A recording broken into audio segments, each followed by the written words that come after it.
औज़ुबिल्लाहिमिनश्शैतानिर्रजीम बिस्मिल्लाहिर्रहमानिर्रहीम रब्बि इश्रह ली सदरी व यस्सिर ली अमरी वहलुल उक़दतम मिन लिसानी यफ़क़हू क़ौली रब्बि ज़िदनी इल्मा। मेरा नाम हाफिज़ अब्दुर्रहमान है और आज हम एक्सक्रीटरी सिस्टम ऑफ मैन पढ़ेंगे। सबसे पहले हम रिवाइज़ कर लेते हैं हमने होम्योस्टैसिस के चैप्टर में क्या क्या पढ़ा था आज पहले। तो सबसे पहले हमने देखा होम्योस्टैसिस की 3 टाइप्स होती हैं, एक ऑस्मो रेगुलेशन, एक थर्मो रेगुलेशन और एक एक्सक्रीशन।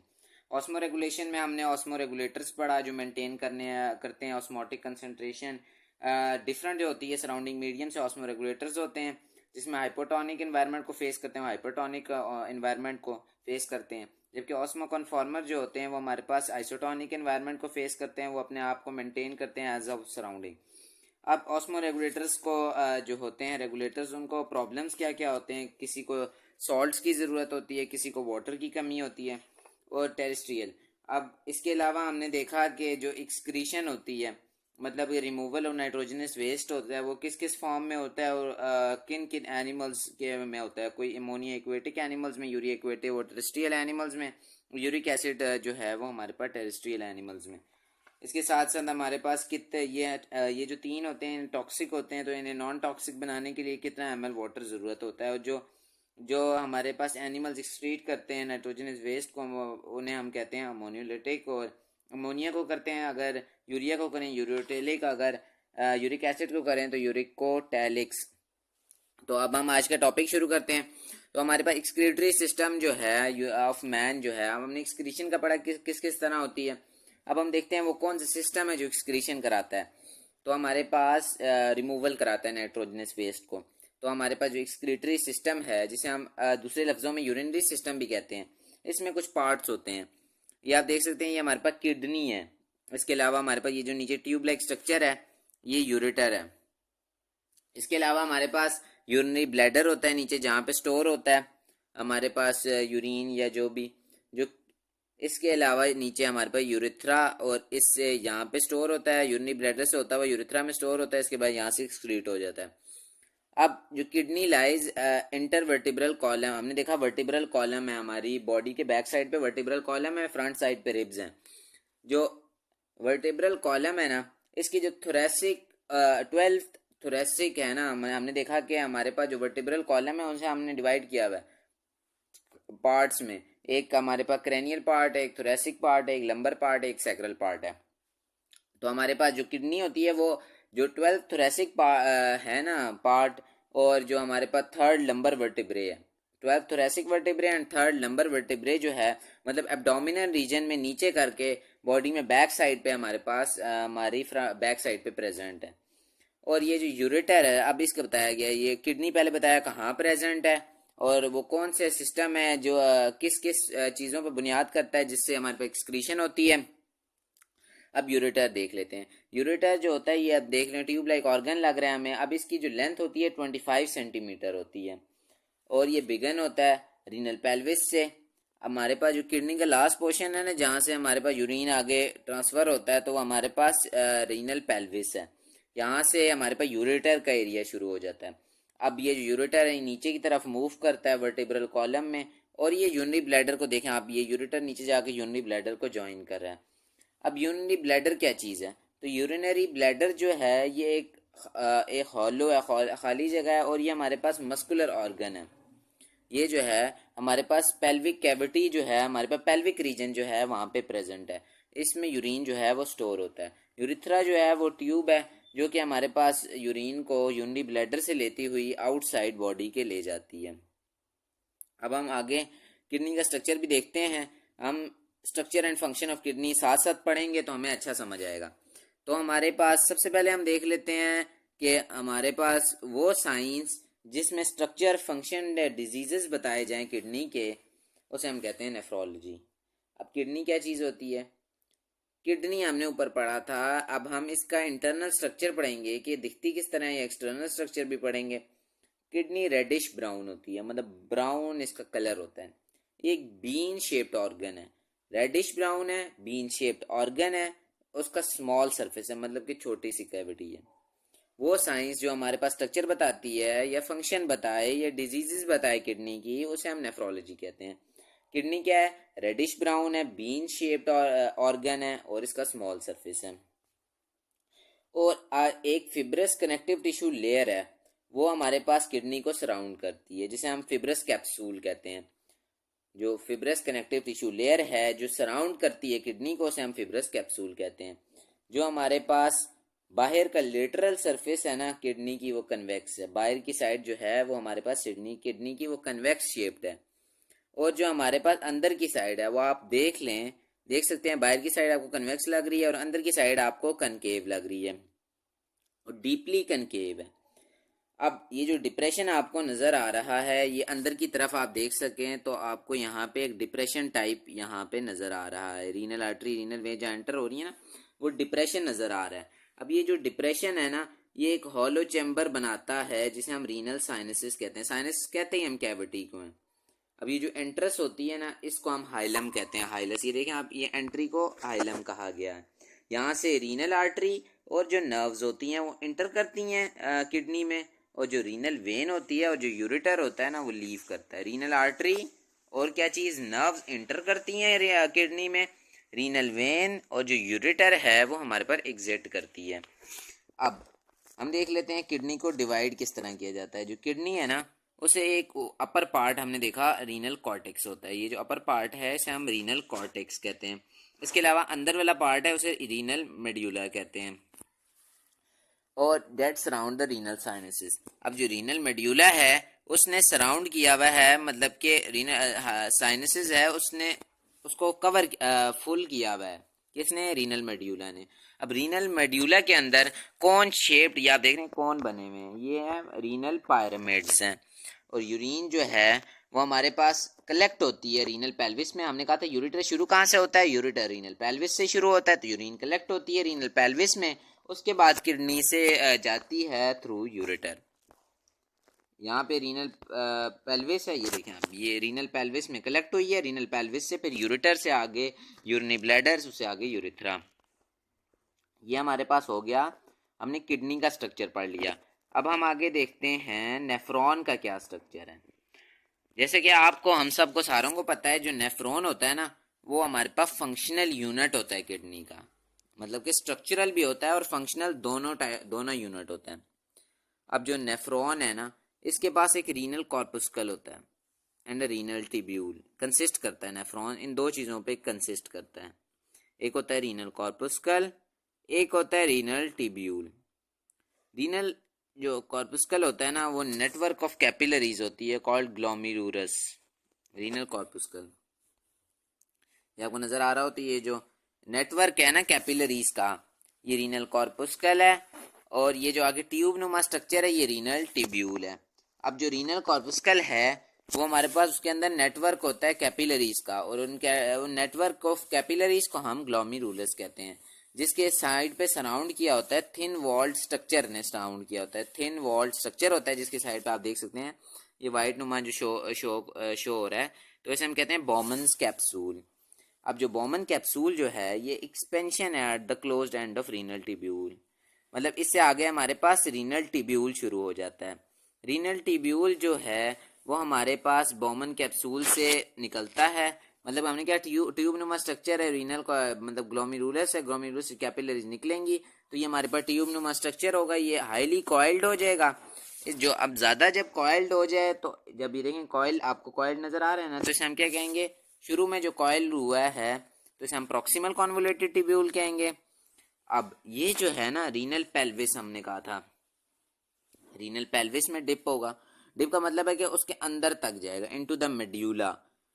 अब मेड्यूला जो पिरामिड्स है ना, उनके अंदर तक ये जाएगा, मतलब इनका अंदर तक वो इनकी रसाई होगी।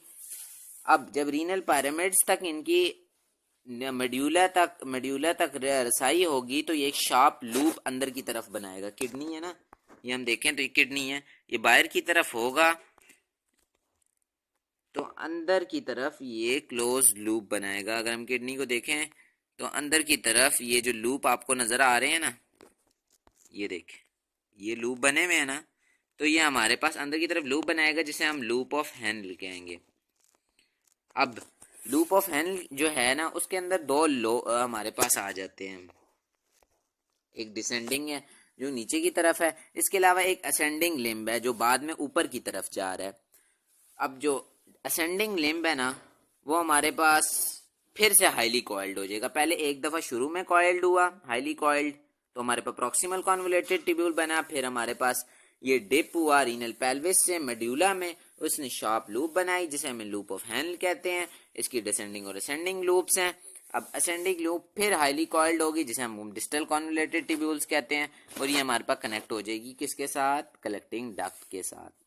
ये जो कलेक्टिंग डस्ट है इसके अंदर जो, ये तो हम एक नेफ्रॉन की बात कर रहे हैं। अब इसके अंदर बहुत से नेफ्रॉन से जो यूरिन प्रोड्यूस होगा वो रिसीव होगा। अब जब ज़्यादा होगा तो ये कंबाइन करेगा, मतलब मैनी कलेक्टिंग डक्ट, जो स्मॉल स्मॉल कलेक्टिंग डक्ट होंगी वो ज्वाइन करेंगी लार्ज के साथ, और ये हमारे पास रीनल पेल्विस में यूरिन को मूव करा देगा, जो आगे यूरेटर और यूनि ब्लैडर और यूरिथ्रा में जाएगा। अब हम देखते हैं कि हमारे पास ब्लड सर्कुलेशन किस तरह होगी। ये हमने स्ट्रक्चर पढ़ा। स्ट्रक्चर में हमने क्या पढ़ा? नेफ्रॉन फंक्शनल यूनिट है किडनी का, और जो नेफ्रॉन है उसमें एक रीनल कॉर्पुस्कल है, एक रीनल टिब्यूल है। जो रीनल कॉर्पुस्कल है उसकी नेटवर्क ऑफ, उसके अंदर वो बना होता है नेटवर्क ऑफ कैपिलरी से, जिसे हम ग्लोमेरुलस कहते हैं, जो कि सराउंड होता है थिन वॉल्ड सेल से स्ट्रक्चर से, जिसे बोमन्स कैप्सूल कहते हैं। अब बोमन कैप्सूल जो है एक्सपेंशन है, रीनल टिब्यूल मतलब जहाँ से शुरू होता है।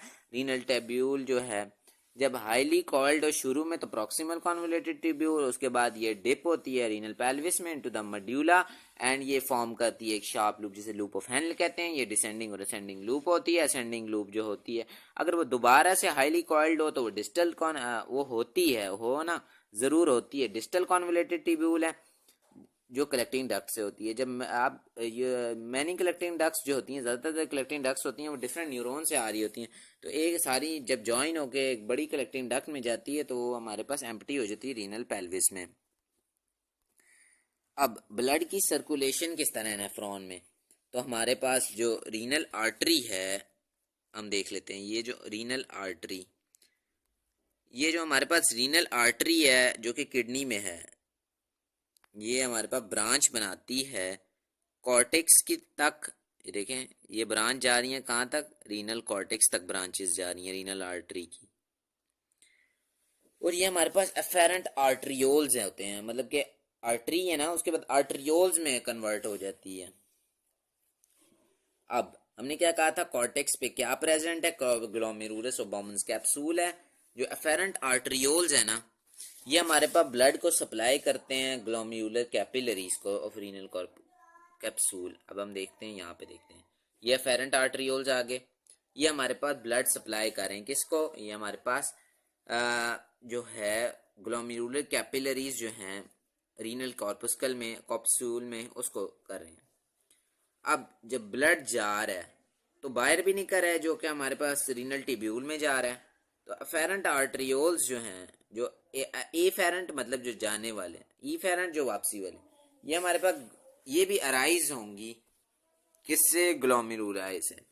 अब ये जो हैं आगे सही ब्रांचेस बना देंगी कैपिलरीज की, और इन मतलब ये आर्टरी, ये जो है हमारे पास कैपिलरीज हैं, आर्टरियोल्स हैं, ये आगे किस में? कैपिलरीज बना देंगी। ये जो ईफेरेंट आर्टरियोल है तो ये कौन सी कैपिलरीज होंगी? ये हमारे पास पेरिटिब्यूलर कैपिलरीज होंगी। ये जो होंगी ना, ये जो हमारे पास प्रॉक्सिमल कॉन्वोल्यूटेड टिब्यूल है, या इसके अलावा जो डिस्टल कॉन्वोल्यूटेड टिब्यूल है, देखें हम, आप ये देख सकते हैं पेरिटिब्यूलर कैपिलरीज किस किस को सराउंड कर रही हैं? ये प्रॉक्सिमल कॉन्वोल्यूटेड टिब्यूल को भी सराउंड कर रही हैं, डिस्टल कॉन्वोल्यूटेड टिब्यूल को भी सराउंड कर रही हैं। और जो हमारे पास इसमें एक पार्ट होगा, स्पेशलाइज्ड पार्ट होगा, जिसे हम वेजा रेक्टा कहेंगे, जो हमारे पास देखें मेड्यूला के अंदर है। ये आपको पता चल सकता है, ये renal medulla, renal cortex, renal cortex के अंदर रीनल मेड्यूला अंदर की तरफ है, जो कि डिप होगा रीनल मेड्यूला में। अब ये जो होगा लूप ऑफ हेनल होगी, उसके बाद हमारे पास ये कॉर्टेक्स तक, मतलब पहले ये डिप होगा रीनल मेड्यूला में, फिर दोबारा कॉर्टेक्स में जाएगा। अब जो पेरिटिब्यूलर कैपिलरीज होंगी, ये अब रीनल पेल्विस में इनका ब्लड जा रही है, आप देख सकते हैं रीनल वेन में, रीनल पेल्विस नहीं, रीनल वेन में जो ब्लड होगा ना डीऑक्सीजनेट हो जाएगा, तो वो हमारे पास जाएगा रीनल वेन में। और ये रीनल वेन है ना, अब ये किडनी से जाएगी और किसको अटैच होगी? ये हमारे पास हार्ट का जो नीचे की तरफ इंफीरियर वेना कैवा है ना, ये वहां पे ब्लड जाएगा फॉर ऑक्सीजनेशन। अब हम देखते हैं इसका फंक्शन किस तरह होगा। ये हमने देखा कि ब्लड की सर्कुलेशन किस तरह है नेफ्रॉन में।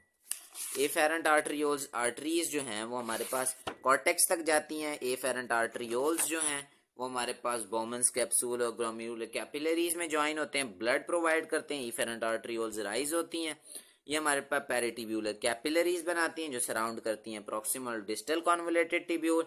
और हमारे पास ये इसका एक स्पेशलाइज्ड पार्ट होता है जिसे हम वेजा रेक्टा कहते हैं। और ये हमारे पास जो वेजा रेक्टा है ये हमारे पास रीनल मेड्यूला में डिप होता है। जो लूप ऑफ हैंल है वो दोबारा रीनल कॉर्टेक्स में जाता है। और ये जो हमारे पास वेजा रेक्टा है ये पेरिटिब्यूलर कैपिलरीज हैं, इससे जो डीऑक्सीजनेट होता है ब्लड वो हमारे पास रीनल वेन में जाता है और रीनल वेन ज्वाइन करती है इंफीरियर वेना कैवा। अब हम देखते हैं किडनी का फंक्शन क्या है। किडनी के जो फंक्शन है ना, तो एक तो यूरिन को फॉर्म कर रहा है, उसके अलावा जो हमारे पास सॉल्ट एंड वाटर कंसंट्रेशन है ना उसको भी रेगुलेट कर रहा है। जो इनका एक्सक्रीटरी फंक्शन है, मतलब यूरिन फॉर्मेशन फंक्शन ये है कि हमने क्या, रिमूवल ऑफ नाइट्रोजनस वेस्ट, इधर फिल्ट्रेशन भी होती है नाइट्रोजनस वेस्ट की ब्लड से एंड रिमूवल। सिर्फ रिमूवल नहीं है, इसका फंक्शन ये है कि पहले नाइट्रोजनस वेस्ट को फिल्टर करेगा ब्लड से, उसके बाद रिमूव करेगा outside the body in the form of urine. अब ऑस्मोरेगुलेटरी फंक्शन क्या है, ये एक डाइल्यूटेड यूरिन। अब देखो जब ज्यादा हो जाएगा ना हमारे पास, जब हमारे पास वाटर की कंसंट्रेशन ज्यादा होगी तो डाइल्यूट यूरिन प्रोड्यूस करेगा।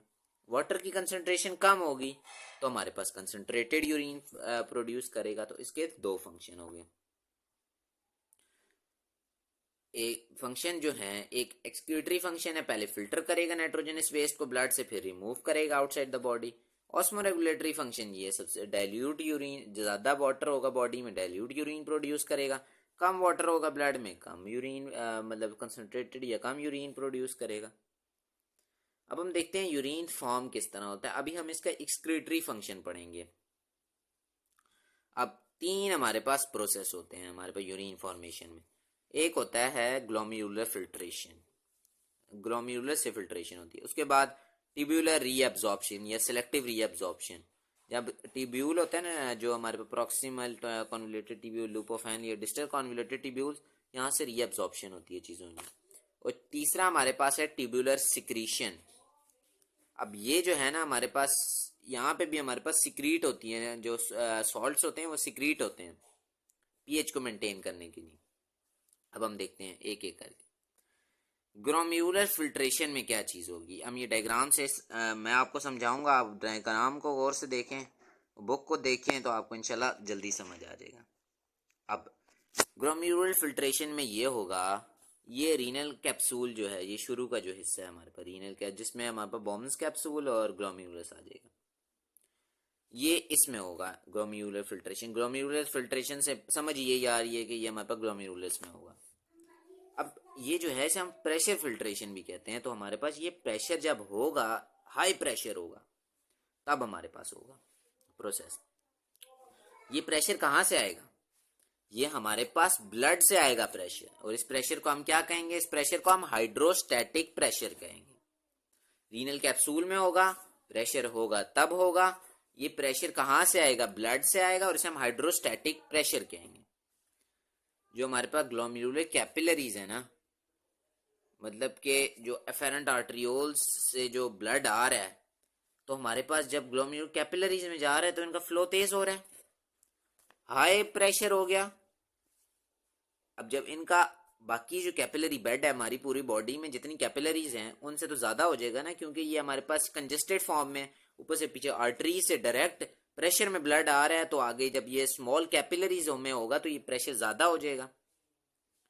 अब ये बात भी है, जो वापस जाएगा ना, जो आर्टरी से आ रहा है, जो इफेरेंट आर्टरियोल से जा रहा है, जो इफेरेंट आर्टरियोल्स हैं उनका जो डायमीटर होगा वो अफेरेंट का हाफ होगा। मगर अगर अफेरेंट से 100 आ रहा है लीटर, ऐसे एग्जांपल ले लेते हैं, तो हमारे पास जो इफेरेंट है उसे 50 जाएगा वापस। जब ब्लड इंटर हो रहा है नैरो कैपिलरीज, ये हम देखा इफेरेंट आर्टरियोल से ब्लड इंटर हो रहा है कैपिलरीज में, तो प्रेशर क्या हो गया, राइज हो गया। जब प्रेशर राइज होगा तो जो वाटर होगा, हमने कहा क्या हुआ था, फिल्ट्रेशन होगी, वाटर होगा या आइंस होंगे, या ग्लूकोस होगा या हमारे पास यूरिया होगा या हमारे पास सोल्यूट मॉलिक्यूल्स होंगे, ये फिल्टर होंगे। ये देखिए पोर्स, ये मैंने शो किया हुआ, ये पोर्स हैं, यहाँ से बाहर की तरफ इन्हें धक्का मिलेगा। ये ब्लड के अंदर जो होंगे ना, ये सारी चीजें प्रेजेंट होंगी, ये फिल्टर्ड होंगी ग्लोमेरुलर कैपिलरी से बाहर की तरफ, और ये बोमन्स कैप्सूल में ये जगह इसमें कलेक्ट हो जाएंगी, ये ब्लैक ब्लैक जगह। अब जो लार्जर मॉलिक्यूल्स हमारे ब्लड में प्रेजेंट हैं, जैसे लार्ज प्रोटीन्स हो गए, रेड ब्लड सेल्स होते हो गए, ये प्लेटलेट्स हो गई, वो पीछे रह जाएंगे। अब जो फिल्टर्ड चीज बची है कैप्सूल में, हमारे पास ग्लोमेरुलर कैपिलरीज में जो फिल्टर चीज बच गई है, उसे हम ग्लोमेरुलर फिल्ट्रेट कहेंगे। अब इसकी जो केमिकल कंपोजिशन होगी ना, वो हमारे पास ब्लड प्लाज्मा की जैसी होगी। हमने क्या, ग्लोमेरुलर फिल्ट्रेशन में क्या होता है, रीनल कैप्सूल में होता है, प्रेशर होता है तब होता है, प्रेशर कहाँ से आता है, ब्लड से आता है। वो कौन सा प्रेशर होता है, हाइड्रोस्टैटिक प्रेशर होता है। ग्लोमेरुलर कैपिलरीज में ब्लड का प्रेशर ज्यादा होता है, इफेरेंट आर्टरियोल्स का डायमीटर एफेरेंट से कम हाफ होता है। अब जब प्रेशर ज्यादा होगा तो वाटर सोल्यूट कंसंट्रेशन बाहर की तरफ धकेले जाएंगे और हमारे पास बोमन्स कैप्सूल में स्टोर हो जाएंगे, लार्ज मॉलिक्यूल पीछे रह जाएंगे। जो हमारे पास बच जाएगा फ्लूइड, फिल्टर्ड फ्लूइड, उसे हम ग्लोमेरुलर फिल्ट्रेट कहेंगे। इसकी जो केमिकल कंपोजिशन होगी वो ब्लड प्लाज्मा से मिलती जुलती होगी। ये हो गया हमारा पहला, ग्लोमेरुलर फिल्ट्रेशन। अब हम देखते हैं सेलेक्टिव रीअब्जॉर्प्शन, इसमें क्या होगा। ये नीचे की कहानी है। ये वो प्रोसेस है जो सर्टेन सब्सटेंसेस हैं जो फिल्टर्ड हुई हैं ब्लड में, अल्ट्रा फिल्ट्रेशन हुई है या ग्लोमेरुलर फिल्ट्रेशन हुई है, ये दोबारा से रीअब्सॉर्ब हो जाएंगी। ये किस तरह होगा, तो देखते हैं क्या क्या चीजें रीअब्सॉर्ब होंगी। प्रोटीन तो, लार्ज प्रोटीन तो निकले ही नहीं थे, जो हमारे पास क्या क्या निकला, वाटर और सोल्यूट मॉलिक्यूल्स निकले थे। तो हमें पास जो चीजें रीअब्सॉर्ब होंगी उनमें ग्लूकोस होगा, अमाइनो एसिड्स होंगे, विटामिन होंगे, इनऑर्गेनिक सॉल्ट्स होंगे और वाटर होगा। अब इसमें भी सारी चीजें जो हैं रीअब्सॉर्ब नहीं हुई, तो उसे हम कहेंगे सेलेक्टिव रीअब्सॉर्प्शन। अब देखिए हमारे पास क्या क्या प्रॉक्सिमल कॉन्वोल्यूटेड टिब्यूल में क्या क्या अब रीअब्सॉर्ब हो रहा है, वाटर हो रहे हैं, आइंस हो रहे हैं, ऑर्गेनिक न्यूट्रिएंट्स हो रहे हैं। ये जो है ना हमारे पास बोमन्स कैप्सूल में जो फिल्ट्रेट इकट्ठा हुआ है वो आगे मूव करेगा, वहां पर प्रॉक्सिमल कॉन्वोल्यूटेड टिब्यूल में जाके ये चीजें रीअब्सॉर्ब हो जाएंगी। ऊपर कैपिलरीज हैं, आप देख, ये पीछे हमने देखा था, ये देखें ऊपर कैपिलरीज हैं, इधर से रीअब्सॉर्ब होगा। अब ट्यूबुलर सिक्रीशन है तीसरा हमारे पास जो है, इसमें क्या होगा, जो अमोनिया है लूप, अब रीअब्जॉर्प्शन जो हुई थी हमने सिलेक्टिव रीअब्जॉर्प्शन में देखा था, लूप ऑफ हेनल में भी रीअब्जॉर्प्शन होगी, वाटर की होगी डिसेंडिंग में, सोडियम क्लोराइड आयन जो हैं उनकी असेंडिंग लिम्ब में। और जो हमारे पास ट्यूबुलर सिक्रीशन है, इसमें यह होगा कि जो अमोनिया हो गया, हाइड्रोजन हो गया, वो सिक्रीट होगा। लूप ऑफ हेनल के जो ट्यूब्यूल है ना, डिस्टल कॉन्वोल्यूटेड ट्यूब्यूल में, वहां पे सिक्रीशन होगी आइंस की, एसिड्स की, ड्रग्स की, टॉक्सिन्स की।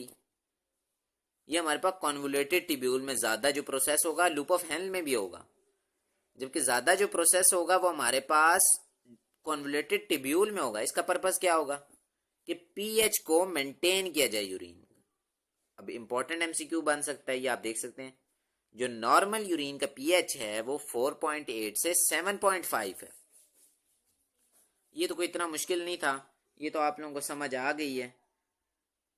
अब हम देखते हैं, ये एक थोड़ा सा रह गया था। अब ये देखें, सिक्रीट हो गया, यूरिन प्रोड्यूस हो गया, कलेक्टिंग डक्ट में चला गया, यहाँ पे फिर वाटर रीअब्सॉर्ब होगा। अब पेपिलरी डक्ट में ये यूरिन को माइनर कैलिक्स लेके जाएगा, वहां से आगे ये होता होता होता यूरिथ्रा से एक्सक्रीट हो जाएगा। अब हमने कहा था यूरिन को मेंटेन करना है, ना पीएच बढ़ाना है ना कम करना है। अब उसका हम मैकेनिज्म देखेंगे जिसमें हमारे पास जो कंसंट्रेशन है उसको मेंटेन किया जा सके। हमने देखा कि वाटर जो है वो पूरे नेफ्रॉन के हर जगह पे तकरीबन रीअब्सॉर्ब हो रहा है, मगर जो हाइपरटोनिक यूरिन है जिसमें सॉल्ट ज्यादा है, वो डिपेंड करता है कि लूप ऑफ हैनल में वाटर कितना रीअब्सॉर्ब हो रहा है और कलेक्टिंग डक्ट में वाटर कितना रीअब्सॉर्ब हो रहा है। अब ये किस तरह होता है, तो हमारे पास ये काउंटर करंट मल्टीप्लायर मैकेनिज्म होता है।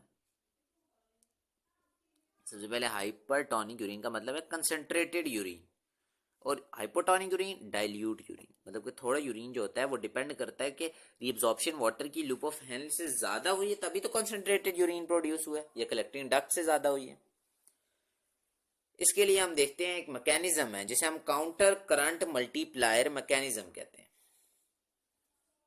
अब इसमें क्या होगा, जो फिल्ट्रेट हमारे पास लूप ऑफ हैनल में मूव कर रहा है, ये हम ऊपर देख लेते हैं, ये लूप ऑफ हैनल है, इसमें जो फिल्ट्रेट मूव कर रहा है और जो ब्लड है ये देखें वेजा रेक्टा में मूव कर रहा है। अगर हम ये वाली डायग्राम देखें तो लूप ऑफ हैनल में फिल्ट्रेट मूव कर रहा है, वेजा रेक्टा में ब्लड मूव कर रहा है। वाटर जो है ग्रेटली ज्यादा जो रिएब्सॉर्ब होता है वो हमारे पास लूप ऑफ हैनल में होता है। अब ये जो फ्लूइड है ये असेंडिंग लिम्ब है, ये ऊपर की तरफ जो है असेंडिंग लिम्ब है। जब हमारे पास फ्लूइड ऊपर की तरफ मूव करेगा, सोडियम क्लोराइड जो है वो actively out of the limb move कर जाएगा, लिम्ब बाहर की तरफ मूव करेगा। अब ये जो मूवमेंट है इसे कंट्रोल किसने किया होगा,